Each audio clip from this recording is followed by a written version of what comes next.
Okay, I guess we're live now. Hello, everyone, and welcome to our Skift Research LinkedIn Live session. I'm Varsha Arora, a research analyst with Skift, joining you from Mumbai, India. And I'm joined with by my colleagues Sanya Zanpure, based in Pune, India, and Robin Gilbert Jones, joining us from Cape Town. So thank you, everyone who's joining us today. About 150 of you registered. So let's see how many of you turn up live for this event. But I'm sure if you are unable to, you can watch it on demand as well. So it'll be available live on YouTube, and we'll be posting a recording on our website, skift.com, as well. So start the session here now. So today we're going to be talking about the international Indian destination wedding market. So we recently, I think 2 weeks back, we recently published a report on this topic, and so it's a very atypical topic to begin with. I mean, you would see a lot of reports market sizing the Indian wedding market at an overall level, and otherwise global destination market as well. But this is a very niche segment that we're going to be talking about. And what intrigued us, what sparked our interest in this particular topic, was actually our recent offsite to Morocco, our team's offsite to Morocco, where we were exploring a palace hotel, and the staff just happened to tell us about this recent Indian wedding that they hosted and the kind of money that they generated from it. So that sort of intrigued us, because I mean, Morocco is not even connected to India by a direct flight. So people are also wanting to get married at exotic locations like Morocco, despite of direct connectivity. So that sparked us, and we wanted to sort of understand the magnitude of this trend. How big of a market is this? So we surveyed around 100 affluent households in India, aged between 21 to 40, which is the marriageable age.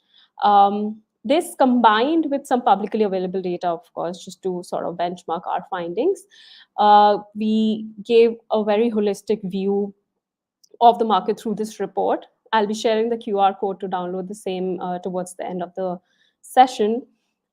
This report also dives into a lot of trends and insights as to what is the reason, what are the influencing factors that people are, wanting to fly abroad and get married, and just generally just to understand the psyche of these customer, how to tap into this market, just the business potential that we're talking about here. So all of these points that I mentioned will be addressed in this conversation with my colleagues today.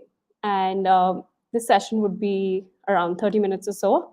So let's start by talking about this market sizing exercise that we did, right? So, sorry. Jose, can you please put on the first slide? Okay. I think that just went missing, but okay. So we found through this report, through this market sizing exercise, that The Indian international weddings represent around $1.9 billion, which is around 160 billion rupees in outbound traveling spend, making it a very lucrative and a rapidly growing segment of the travel industry.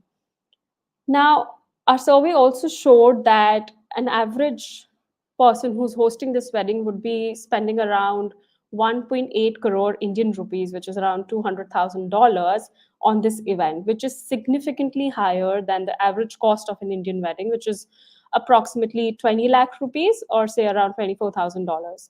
So we estimated that 11 million weddings took place in 2023, and out of those, around 10,000 of them were hosted across, abroad, in international destinations. So, which is approximately, we're talking about a 0.1% share of this segment. Now, the question is, what is the potential of this segment? This is a very, very small sliver of the market that we're talking about. So, Robin, you also worked on the survey and this report. So, can you shed some light on, what is the global scale that we're talking about? Yeah, certainly. Thanks, Varsha. Hello, everybody. If we can go to the second slide. Yeah, great. Thank you. So, as you mentioned, although this is a smaller segment compared to overall Indian weddings, the rapid growth and economic impact mustn't be overlooked here. The global destination wedding market is on a steep growth trajectory. There's an estimated compound annual growth rate of 13.1% between 2023 and 2033. So during this period, the market value is forecasted to surge to $103.5 billion by 2033. And keep in mind, Indian weddings constitute 25% of all weddings globally. I still find that stat fascinating. So this growth becomes more significant when you view it against the backdrop of the broader wedding market in India and globally. So that 25% portion of global weddings amounts to a value of $50 billion. Go to the next slide. Right, so based on this, we calculated that Indian international weddings constitute 6% of the $30.3 billion global destination wedding market in 2023. Furthermore, given the high spend involved and the fact that they generally appeal to high net worth Indians, they contribute significantly to the tourism and hospitality sector. So there are downstream impacts in terms of visitation and the tourism ecosystem. Despite being less than 1% of all weddings that take place in India annually, they represent 5% or more of India's international travel and 7% of India's total outbound expenditure. So that puts it into some perspective. Thanks, Robin. Thanks for sharing that. Now, those are big numbers. That's sort of sends a clear message of how lucrative this market is. And as you mentioned, it is expected to grow rapidly as well. Now, obviously, it is going to create economic opportunities for travel businesses and indirectly for other businesses as well across the tourism and hospitality sectors. So, I've been reading about this concept called micro wedding, right? So it seems like, couples these days, especially Indians, are picking up on this trend wherein they're wanting more intimate and personalized celebrations, especially after the pandemic, right? The challenges that they faced through the pandemic. So I would love to hear your take on this. Do you think this is one of the factors that is driving this growth? And do you think there are other factors also that are contributing to this? So what do you think about this? Yes, so that's right. So following the pandemic, there's been an increase in the popularity of smaller, more exclusive destination weddings over the traditional large-scale ceremonies. So reducing the size of the event can open up budget to spend on destination, travel, venue, and choosing an international wedding tends to reduce the size of the guest list by default. So you can see how these trends interact, and the smaller weddings are becoming more popular, and this is related to going abroad. Another influential factor there is Bollywood. It's culturally influential in terms of what Bollywood stars are doing. And there have been a number of high-profile destination weddings of Bollywood celebrities in the last few years. And Bollywood stars are, as I say, they're very influential in driving trends, particularly among affluent Indians. Another thing to consider is that, as you alluded to, there's been a substantial increase in the number of high net worth individuals in India, and this is driving demand for luxury travel. So this trend looks set to continue, and the Indian economy is projected to increase significant growth between 2023 and 2028. And the number of high net worth individuals, so that's those whose net worth exceeds $30 million, increased by 6% between 2022 and 23. That outpaced the rest of Asia and the world. So this rapid increase in affluence is projected to continue driving demand for luxury travel experiences, and destinations are increasingly recognizing this opportunity. Thanks, Robin. That's some interesting piece of data that you just shared, and it just sort of confirms the potential of this trend and the magnitude of it. I mean, if we know that the economic growth is projected to rise rapidly for India, and then there is increase in luxury travel that comes along with it, and as a trend and a preference of this generation, they are wanting to have micro weddings. So all of these sort of point towards an expanded market for this particular segment that we are talking about today. But I mean, we saw how the kind of economic opportunities that can emerge out of it. But for the businesses to sort of tap into this market, I'm sure it is very important for them to understand who they are targeting. Who is this consumer who's wanting to go abroad and host a lavish wedding, which is much, much costlier than an average Indian wedding? So, what should these travel businesses know about these consumers? So let's sort of contextualize our report findings for the audience today. Let me pass it to my colleague Sanya to help us sort of explore this consumer and just understand some psychographic features of this particular market. So, Sanya, over to you. Thanks, Varsha. Hi, everyone. So, like you rightly mentioned, Varsha, it's very important to really understand who our consumer is. So, can we move to the next slide, please? Yeah, thank you. So typically, it's the younger demographic, and our survey results showed that international destination weddings are typically popular between 21 to, I mean, bride and groom being 21 to 35 years of age, with the majority being between 25 to 30 years of age. Now, these are people living in urban areas with and are highly educated. 63% of them having a master's degree or higher.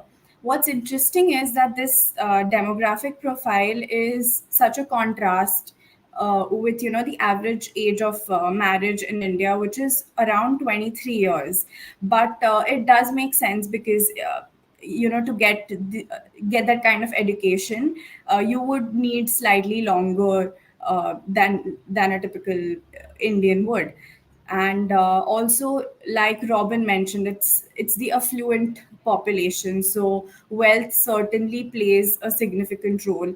These are people with really high incomes, and it's I mean, wealthier individuals would typically go for or prefer getting married slightly later in life.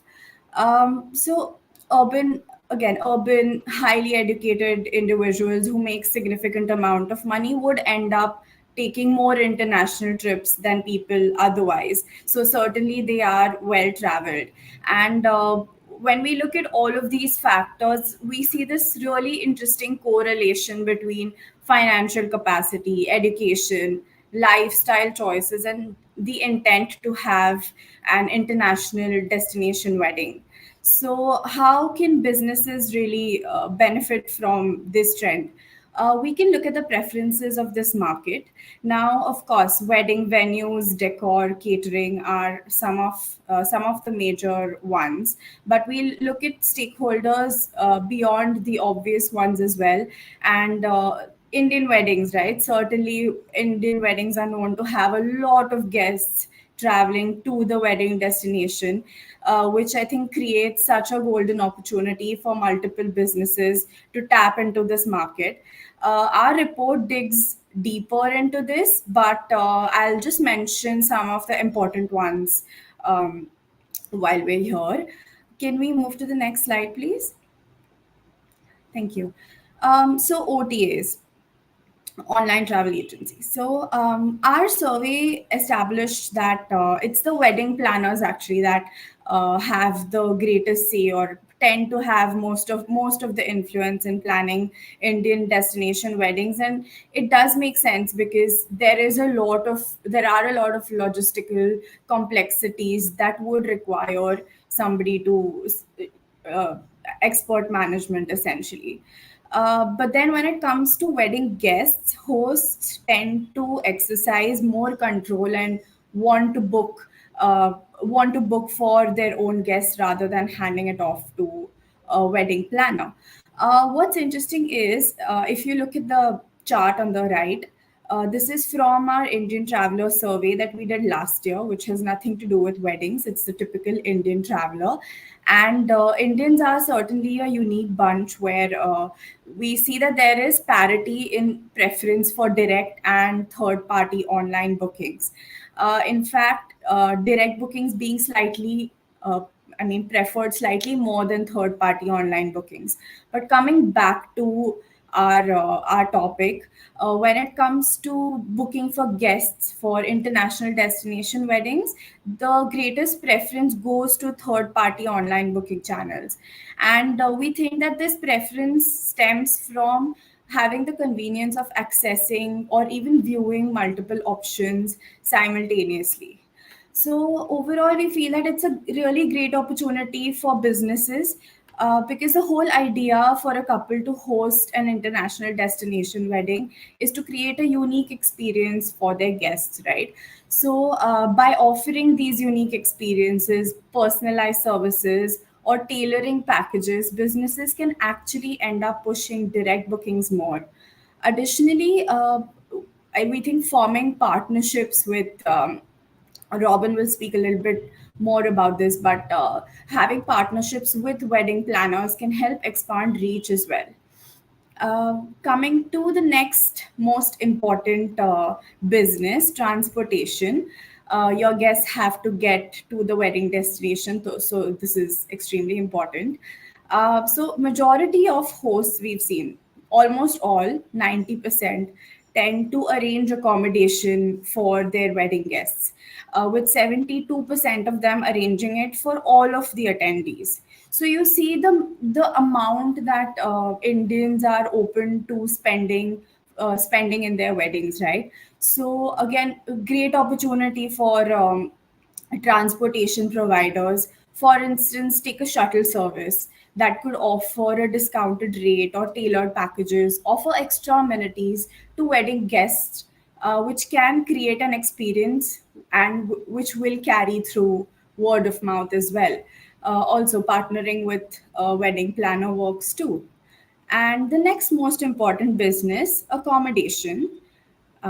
Yeah, your guests have to stay somewhere, so you accommodation is extremely important. Now, most hosts tend to accommodate their guests in one primary location, and there are a few who would go for multiple locations in the same destination, but it is hotels that people typically prefer, and 4 to 5 star hotels. Now, this reflects the perception that international destination weddings signify so much luxury and exclusivity, which again is a sign that there is such a clear preference for structured and service oriented stays. Couples certainly prioritize a lavish experience, not just for themselves, but their guests as well. And Indian weddings can be a week long affair and they are extravagant. So, by attracting Indian wedding to your destination, would even boost occupancy rates and overall revenue. That's for the Right. businesses. Varsha, would you like to sum that up? Sure. Thanks for sharing that, Sanya. I mean, so basically, how you started, right? I mean, international destination wedding market is all about creating that unique experience for the guests. So that just makes it very essential for all the stakeholders to understand this market really well to tap into it, of course. So, for example, what you mentioned about OTAs, this segment prefers convenient bookings, and this is where OTAs can step in. Transportation businesses can just leverage the dependence on wedding planners and offer exclusive deals or packages to this particular group.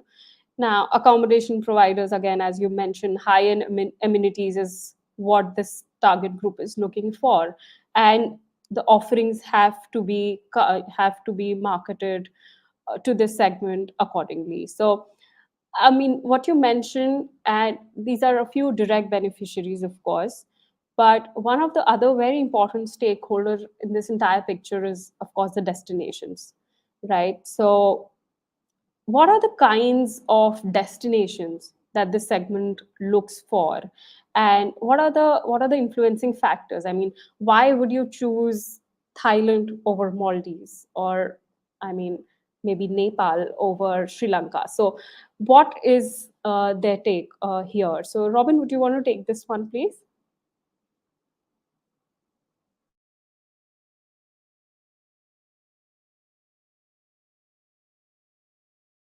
Robin, you're on mute. Can you please unmute yourself? Oh, sorry. Yes, sure. So could we have the next slide, please? Great. So in terms of regions, unsurprisingly, Asia Pacific is the most important, followed by Europe and North America. And there are anecdotal examples of this. We know that Thailand is a particularly popular destination, and other places like the EU, the UAE and the United States. And next slide. So and as I mentioned, the choices of high-profile Indian celebrities, particularly Bollywood stars, do significantly impact the trend towards overseas destination weddings. Italy, in particular, has been a popular destination for elaborate celebrity weddings, with recent examples. Also, as I say, including the USA and UAE, Thailand, the Seychelles, Sri Lanka, and even Kenya. So Bollywood's influence on the wedding industry extends to destination choices, as the choices made by its biggest stars have an aspirational influence in driving trends. In terms of the types of destinations within those regions, so large cities, as we see, as the preferred destination category for Indian destination weddings, with over 50% of respondents favoring them over, for example, nature destinations and small towns and countryside locations.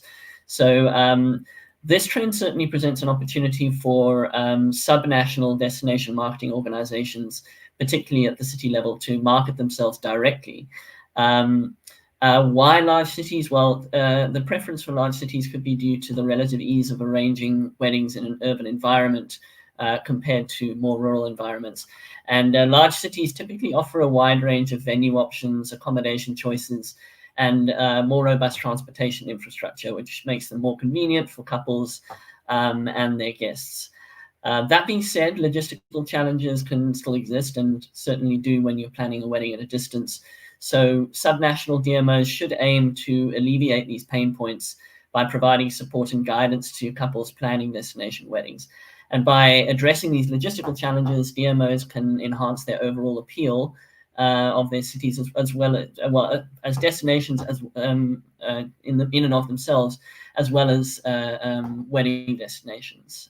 We could have the next slide, please.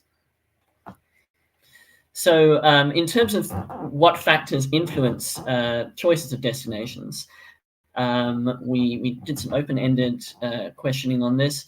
And when planning an international wedding, the most common response related to the attributes of the destination itself. So things like weather, climate, scenic location, but also crucially, and this goes to what Sanya was saying earlier, the availability of wedding planners. They really are critical in the decision-making process, and that's one of the key takeaways here. There are other factors as well, so social and cultural factors also come into play. As I mentioned, influence from Bollywood stars and other celebrities, and also the perceived cultural significance of the destination. If we could have the next slide, great. So there've been some examples of DMOs recognizing this, and that the rapid growth in affluence is driving demand for luxury travel experiences. And some of them have made strategic interventions to maximize on this opportunity. So several countries like Malaysia, Sri Lanka, and Thailand have recently waived visa requirements for Indian and Chinese nationals for stays of up to 30 days. So this policy change has expanded the options for wealthy Indian travelers, providing them with a wider array of exotic destinations to consider. It's worth noting Thailand in particular has identified the opportunity to nurture an already very lucrative market.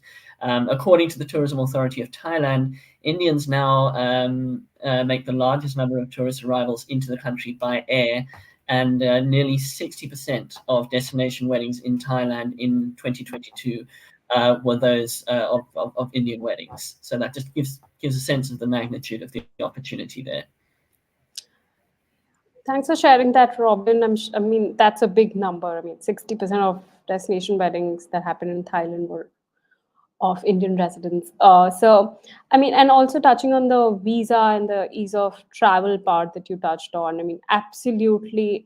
We discussed this as a big segment during our Skift India Summit that happened recently as well, on how the mobility score for Indians is going up. I mean, we were able to access around 45 countries back in 2016, and now we have visa-free access to around 77 countries. So that's a big jump, and that undoubtedly will play a role in sort of the rise of outbound travel, and as a subset of it, the international destination wedding segment as well. So that is one very critical logistical consideration for anyone who's hosting this wedding. And obviously, then if you look at it from a DMO angle, it becomes very crucial for them to address this particular pain point to facilitate, smoother wedding arrangement or planning processes for this target market. So on that note, I mean, you touched on how planning a wedding from a distance is a huge issue. I mean, Sanya, you would agree. I mean, you recently got married. You would agree how big of a challenge it is to arrange an Indian wedding. It's an extravagant affair, and so what are the other kind of challenges, Robin? I mean, we did include it as a part of the survey, and in this report we have a section which talks about the challenges. So do you want to just talk about the survey findings, and otherwise if you want to add to it, and how you can how the stakeholders can address these challenges? Yes, certainly. The next slide, please.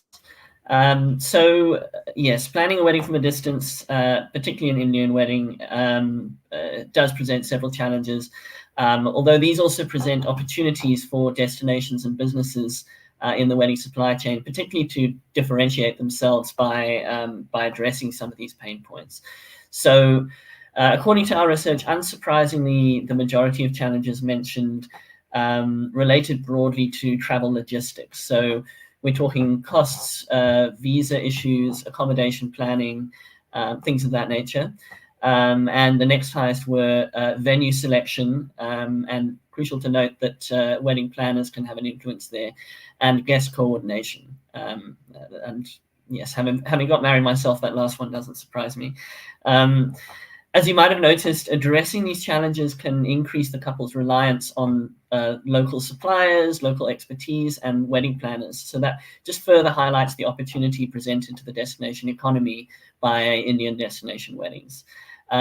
This also underscores the importance of a robust local infrastructure and support system. So destination economies can definitely benefit from this trend by providing comprehensive services and solutions to cater to the unique needs of the destination weddings. So for businesses operating in the destinations, understanding and addressing these challenges can lead to the development of very tailored offerings that cater to the specific requirements of couples planning such weddings. So we previously mentioned how some destinations are capitalizing on logistical challenges by alleviating the complication of getting visas, for example. So any way that they can address these various issues and make the planning process easier and more streamlined, that's going to increase their appeal to people planning these weddings. Right. Thank you so much for sharing that, Robin. We are reaching our time limit of 30 minutes. So, just to the audience, very quickly, if you have any queries, comments, questions, just put it in the comments box, and our team will try our best to address as many as possible. Um, and on that note, I mean, what Robin, you were discussing on the challenges, right? I mean, I've been reading about this recent advocacy for domestic destination weddings.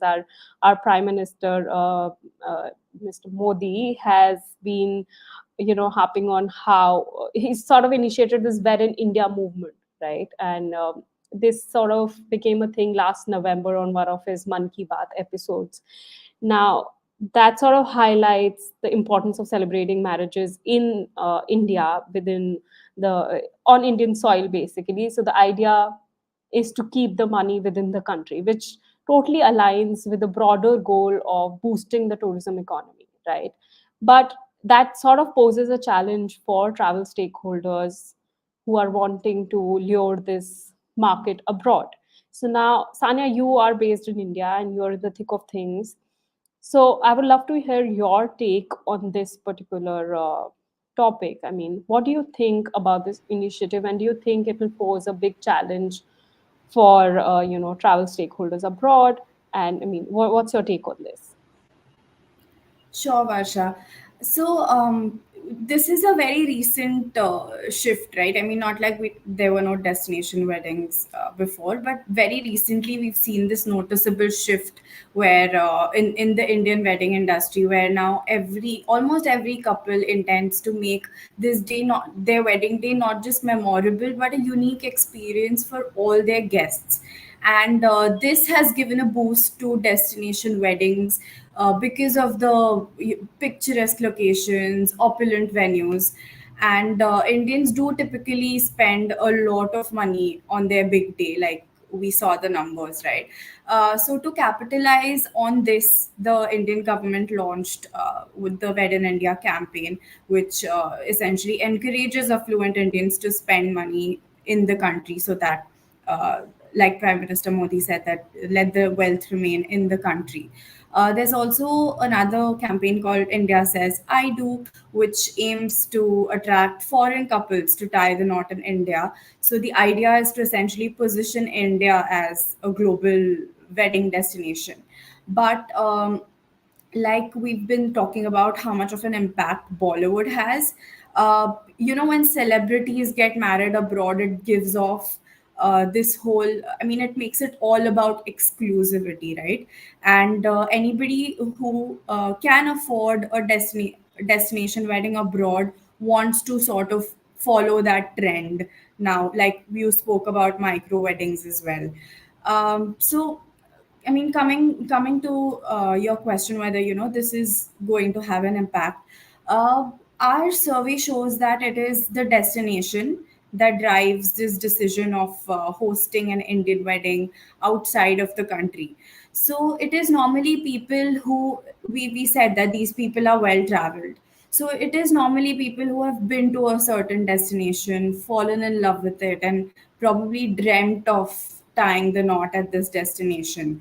Also, I mean, it you can opt to really make it exclusive, uh, not have a lot of people. I mean, have only your close family, close friends be a part of the wedding. So, considering all of these factors, the domestic push may not have a significant impact. But having said that, India as well has so many picturesque locations, and Wed in India campaign is putting them on the map as well. And it is comparatively much easier to get married in the country in terms of logistics. Also, it's worth noting that the domestic destination wedding market is much bigger than the Indian international destination wedding market, even if even if people are spending so much more on them. So I feel that overall, this political push rather highlights that any destination, be it domestic or international, needs to keep, I mean, any destination who wants to tap into this market needs to keep adapting and innovating to remain competitive, not just with other international destinations, but domestic destinations as well. Yeah. Thanks, Anya. That's an interesting take on this initiative. So we've reached a 35-minute mark, but we have a few questions from the audience, so let's just very quickly take them. So the first one being, what's the target size of the surveys? This is from Dhira Majumdar. So Dhira, we basically surveyed around 100 affluent young hosts, right, bride or groom who got married in an international destination in the last 12 months, whose household income was more than 50 lakhs. The majority of them had a household income of more than 2 crores. So that's the kind of target group that we surveyed for this particular report. And obviously, I mean, if you get to read the report, for which the QR code will be shared just right after, you can get into the details of the methodology used, and we have also in detail given the demographics of this target market as well. So that's that. And then we have another question from Soren about the wed in India. How does that impact destination wedding? So this is something that Sanya already addressed, but Sanya, if you can very quickly just sort of give one summarizing statement for what you just discussed. Sure. So, I mean, Wed in India, like I mentioned, that it's the destination and the exclusivity of it, which is driving this trend, and it's people who have mostly been to these destinations and liked them. So, if those are the factors that are important, then Wed in India shouldn't have a significant impact. But then again, if you look at the logistics, it's much easier to get married in the country and with a beautiful location and a beautiful venue. So I think the moral of the story is to really, for all destinations, international or domestic, to keep adapting and innovating to attract destination weddings. Thanks, Anya. So let's take this last question from Andy. So, with countries like Thailand becoming a major hub for Indians, what do you think about the possibility of future destination fatigue? Robin, do you want to take that, since you had some points on destination? Yeah. It's an interesting question. It's hard to really forecast that as trends are changing all the time. I think it's partly about understanding the influential factors, but also it will depend on how destinations continue to adapt and respond to some of the challenges and opportunities that we've highlighted. Destination fatigue can be a difficult thing to predict based on how the destination is adapting. But it also, things will change as trends and fashion trends and current events change. That will also have an influence. That being said, to take the Thailand example, that's been a popular destination for Indian weddings for a little while now, and it doesn't seem to show any signs of tapering off. In fact, they're doubling down on the opportunity, really. Thanks for taking that, Robin. So it's time to wrap up our LinkedIn Live session on the Indian international destination wedding market. We have covered a lot of ground in the last 30 minutes. We were discussing the trends, the drivers, and the economic impact that this particular segment can have. So we've discovered that this segment is small, undoubtedly. It's very niche, but it represents a lucrative opportunity for the travel industry, with couples spending significantly on these kind of events. So while the global market is growing, India's Wed in India initiative could impact the international destination wedding. Um, But having said that, businesses can benefit by offering, unique experiences. Destinations can capitalize by addressing those logistical challenges that we discussed right now, and also just promote their appeal, uh, just the way this target market wants, depending on the preferences that we discussed as well. So, thank you all who joined, and those who could not, you can watch it on YouTube and even on our website skift.com. Also, you can download this report using this QR code just on the slide here, and you'll get a special discount using the code weddings. So, thank you again. Thank you all for joining. Thank you.